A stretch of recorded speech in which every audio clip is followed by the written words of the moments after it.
नमस्कार दोस्तों, मैं हूं अर्चना त्यागी। एक बार फिर से आपके साथ हिंदी लेखक परिवार के यूट्यूब मंच पर और आज प्रस्तुत कर रही हूं हरिप्रकाश राठी जी द्वारा लिखित रोचक और प्रेरक कहानी फांस। अरुण सहगल धन को ऐसे सेते थे जैसे मुर्गी अंडों को। पैसा उन्हें प्राणों से भी अधिक प्यारा था। रिटायर हुए 25 वर्ष हो गए। सरकार पेंशन देते देते थक गई। चेहरा झुर्रियों से भर गया। दांत कब के गिर गए। आंतें जवाब दे गई।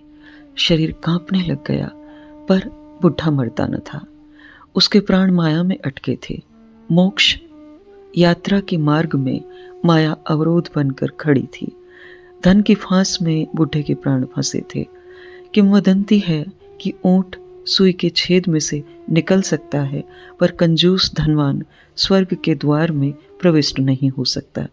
जिसकी पेटी भारी है वह भवसागर कैसे पार उतरेगा। अरुण सहगल की हैसियत करोड़पति से कम न थी। खुद के नाम पर 4 मकान थे। सबका किराया वही वसूलता। शहर में यहाँ वहाँ कितने ही प्लॉट्स खरीद रखे थे। अलमारी में न जाने कितने ब्रांड्स, रोकड़ प्रमाण पत्र, सावधि जमाएं, बैंक एवं पोस्ट ऑफिस की जमा बुकें रखी थीं। बुढ़ा हर सप्ताह कभी जमा प्रपत्रों को निकाल कर देखता, उनका उपार्जित मूल्य निकालता, सूची चेक करता, अपना कलेजा ठंडा करता, फिर पुनः लॉकर्स की चाबियों आदि को अलमारी में रख देता। अलमारी की चाबी वह किसी हालत में अपने बच्चों, यहाँ तक कि अपनी पत्नी तक को नहीं देता। चाबी हर हाल में नित्य तकिए के नीचे रखकर सोता। जैसे शुक्ल पक्ष में चंद्रमा के बढ़ने के साथ साथ समुद्र का ज्वार और उछाल लेने लगता है, धन के बढ़ने के साथ साथ अरुण सहगल की आंखों की चमक बढ़ती जाती। इसी के चलते लक्ष्मी दिन पर दिन बढ़ने लगी। धन का निरादर करने वाले, यहाँ तक कि संतोषी व्यक्ति के पास भी लक्ष्मी अधिक समय नहीं ठहरती। पर धन को यूं पलकों पर रखने वाले के घर को लक्ष्मी कैसे छोड़ सकती है। सम्मान मिलने वाले घर में सभी ठहरना पसंद करते हैं। अरुण सहगल का परिवार अब वट वृक्ष की तरह फैला था। पत्नी अनुपमा, 3 बेटे बहू, 7 पौत्र एवं पौत्री, 2 लड़कियां दामाद एवं पीछे 4 नाती नातिन। बड़ा लड़का 58, मंझला 55 एवं तीसरा 50 वर्ष का था। तीनों इसी शहर में नौकरी करते थे। 2 अध्यापक थे व 1 रेलवे में बाबू था। सभी की आर्थिक स्थिति काम चलाऊ थी। तीनों पुत्रों की बाप के धन पर गिद्ध दृष्टि थी। लड़कियां लोमड़ियों की तरह पंजे दबाए बैठी थी। वर्षों से बाप का धन हड़पने की योजना बनाते आ रहे थे। एक से एक नई तदबीर बिठाने पर बुढ़ा एक धेला भी नहीं देता था। सभी एक घर में रहते थे, बारी बारी से घर चलाते, यहाँ तक कि माँ बाप का खर्चा भी वही वहन करते थे। अरुण सहगल एवं बच्चों के बीच धन के बंटवारे को लेकर कई बार देवासुर संग्राम हुए, पर बुढ़े की रीढ़ में ऋषि दाधीच की हड्डियां लगी थी। हर बार उसी की जीत हुई। पत्नी, बच्चे, बहुएं, बेटियां, नाती पोते सभी ताने मारते, पर बुढ़ा अड़िग था। किसी को अपना धन न देता था। अंततः सबने सर पीट लिया। थक कर हथियार डाल दिए, पर बुढ़ा टस से मस नहीं हुआ। सभी प्रत्यक्ष में तो धन के लालच से बुढ़े को आदर देते, पर परोक्ष में यमराज से बुढ़े को उठाने की ही प्रार्थना करते। गत 20 वर्षों में 4-5 बार वह मृत्यु के मुख से निकला। पिछली बार तो डॉक्टरों ने यहाँ तक कह दिया कि सहगल साहब 1-2 रोज के मेहमान हैं, पर उनके पुराने मित्र हकीम कादर भाई ने जाने कौन सी स्वर्ण भस्म खिलाई कि बुढ़े की आंखों में फिर नूर आ गया। आंखें खोलते ही उसने अलमारी की तरफ देखा। चेतना फिर स्फूर्त हो गई। बुढ़े के शरीर में माया ने पुनः प्राण फूंक दिए। थोड़े दिनों में बुढ़ा फिर पहले जैसा स्वस्थ हो गया। अब बच्चों के प्राण सूखने लगे। अरुण सहगल ने रुपया यूं ही नहीं जोड़ लिया था। चातुर्य एवं जोड़ तोड़ का एक लंबा इतिहास है इसके पीछे।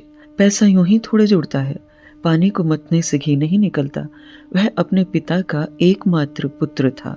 पिता की आंख मूंदते ही सारी पैतृक संपत्ति का एकमात्र वारिस बना। हालांकि पिता ने कोई विशेष संपत्ति नहीं छोड़ी थी, पर उसने सार संभाल में कोई कसर नहीं छोड़ी। धन को छाती से लगा कर रखता था। शहर के पास ही छोटे से गांव में पटवारी था। किसानों को ऐसा बेवकूफ बना था कि सभी कुछ न कुछ नजर करके ही जाते। जो पैसा नहीं दे सकते थे उनसे घी, तेल अथवा गेहूं आदि मुफ्त में लेता। कानून की ऐसी पेचीदगियां बताता कि काश्तकार का खून सूख जाता। उसके सामने तो सभी हाथ जोड़े खड़े रहते, पर पीठ फिरते ही उस पर थूकते। लोभी को यश एवं भिखारी को मान कैसे मिल सकता है। बच्चों को भी सारी उम्र सरकारी स्कूल में ही भेजा। वहां भी जैसे तैसे प्रमाण पत्र देकर फीस माफ करवा देता। बच्चे हाथ खर्ची को तरसते रहते। आज मांगते तो तीसरे दिन तक देता। पूरी सेवा करवाता। बच्चे चक्कर घिन्नी की तरह घूमते रहते। पत्नी हमेशा पीहर की साड़ियां ही पहनती रही। पति के उपहारों को तो सारा जीवन तरस गया। खरीदारी की कला में वह पारंगत था। उसका रुपया 1.25 रुपये में चलता। सब्जी वाले, किराने वाले तक से इतनी बहस करता कि सब भाव कम कर ही देते। सोचते भला टली। एक बुरा ग्राहक 10 अच्छे ग्राहकों को खराब करता है। हर चीज 10 दुकान घूम कर लाता। वैसे तो उसके मित्र थे ही नहीं, पर यदा कदा परिचित रिश्तेदारों के साथ भी होता तो जेब को हवा नहीं लगने देता। जेब से पैसा निकालने में वह अप्रतिम धैर्य एवं सूझबूझ का परिचय देता। उसका मन तो सदैव 2 दूनी 4 में ही लगा रहता। उसकी आदतें भी वैसी ही बन गई। सारे वर्ष 1-2 ड्रेस में काम चला लेता। एक ड्रेस को सप्ताह भर तक पहनता। जूते अंतिम दम तक पहनता। एक जोड़ी 10 वर्ष तो चलती ही। सहगल साहब के उपानहु उम्र कैद की सजा के साथ आते। सिर के बाल भी होली दिवाली ही कटवाता। उसे देखते ही नाई समझ जाते कोई नया त्योहार आने वाला है या सहगल साहब के घर कोई उत्सव है।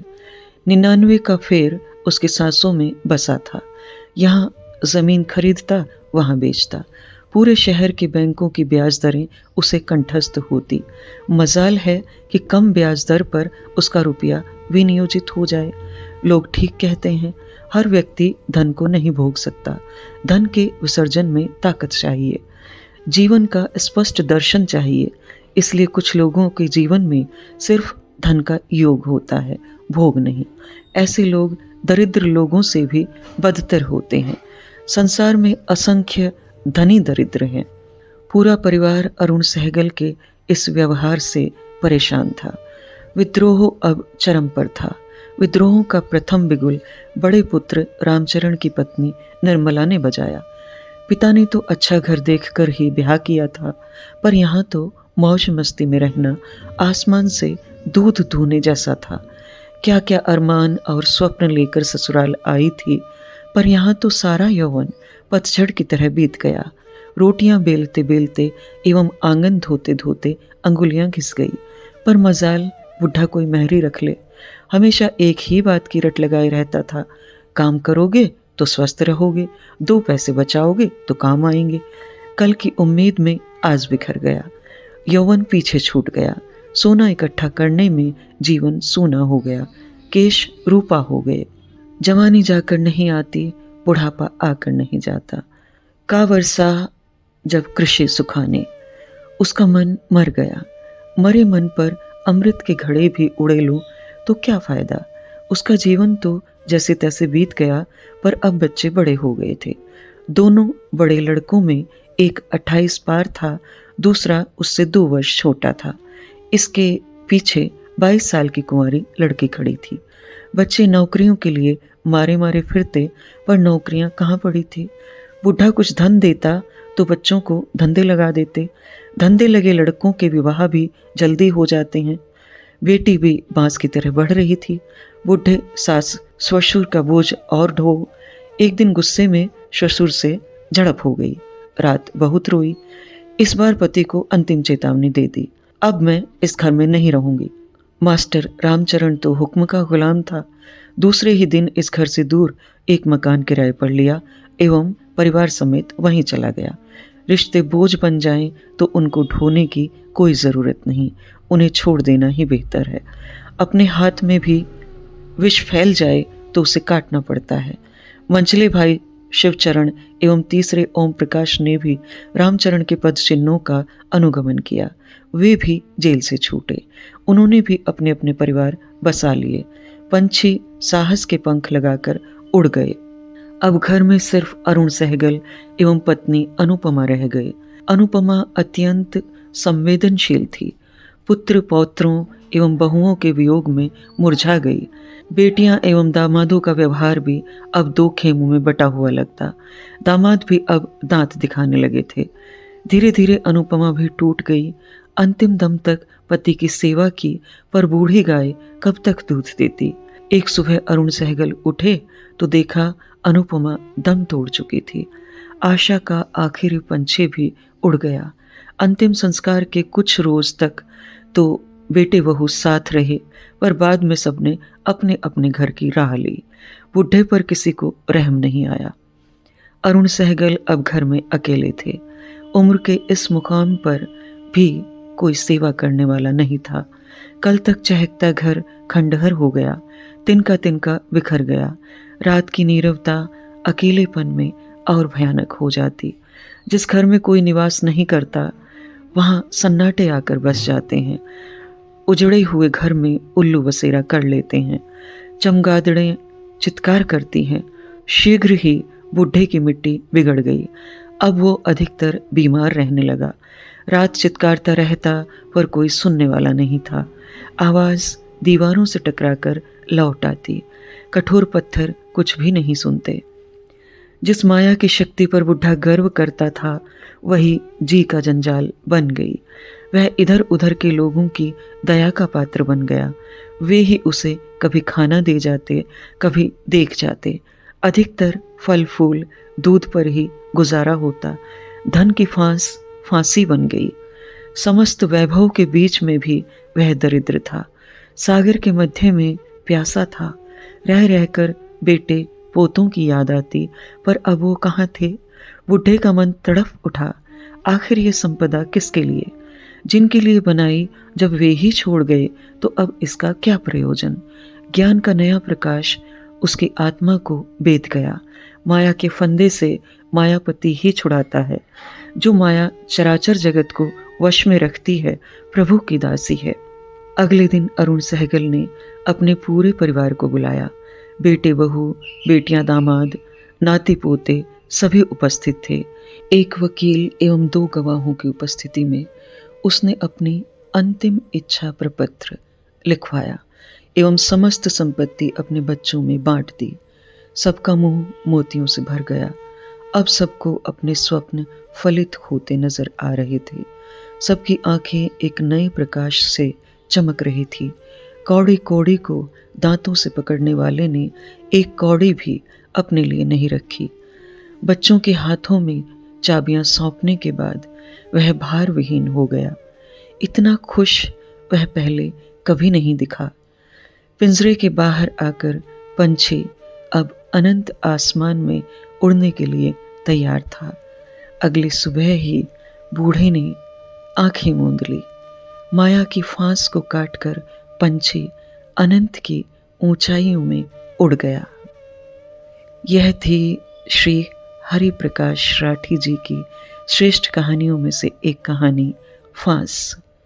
मैं आशा करती हूँ मेरी आवाज़ में यह कहानी आपको अवश्य पसंद आई होगी। कहानी को लाइक करें, कमेंट करें और अन्य साहित्य प्रेमियों के साथ साझा भी अवश्य करें।